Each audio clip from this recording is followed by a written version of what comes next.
എന്തറിയാനാണ് വന്നത്? പൂർവികരെക്കുറിച്ച് അറിയാൻ ആഗ്രഹിക്കുന്നു. കുലദേവത. പിതൃദോഷമാണോ അല്ലയോ? പറയൂ, നിങ്ങൾ കുലദേവതയായിട്ട് ആരെയാണ് പൂജിക്കുന്നത്? കുലദേവത ഭഗവാൻ ശിവന്റെ മൂർത്തി. കുലദേവി? ഉമമായ. നരേഷ് ജി, നിങ്ങളുടെ പൂർവികർ ദേവീ ദേവന്മാരെ നന്നായി സേവിക്കുന്നു. എന്നാൽ 2 തലമുറകളായി നിങ്ങൾ ആ പാതയിൽ നിന്ന് വ്യതിചലിച്ചു. ദേവീ ദേവന്മാരെ സേവിക്കുന്ന പാതയിൽ നിന്ന് നിങ്ങൾ വ്യതിചലിച്ചു. നിങ്ങളുടെ മുത്തച്ഛൻ കാലഭൈരവ്ജിക്കൊപ്പം മൗനിനാഥ് ദഖലിയെ കൊണ്ടുവന്നിരുന്നു. അവർ ഇപ്പോഴും നിങ്ങളുടെ വീട്ടിലാണ്. പക്ഷെ അവർ ദേഷ്യത്തിലാണ്. നിങ്ങൾ മേലഡി മാത എന്ന് വിളിക്കുന്നു. പക്ഷെ അത് മേലഡി ആയിരുന്നില്ല, മാർഗത് കാളിയാണ്. നിങ്ങൾ മസാനി മാലഡിയായി കണക്കാക്കുന്നു. പിന്നെ ഗോഗ മഹാരാജിനെയും സേവിച്ചിട്ടുണ്ട്. അംബിക മാതാവാണ് നിങ്ങളുടെ പ്രധാന കുലദൈവം.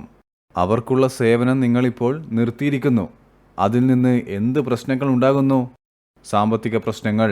ദേഷ്യവും കോപവും നിറഞ്ഞ മനസ്സുള്ളത് ആത്മീയ സമാധാനമല്ല. എല്ലാ പ്രവൃത്തികളിലും തടസ്സമുണ്ട്.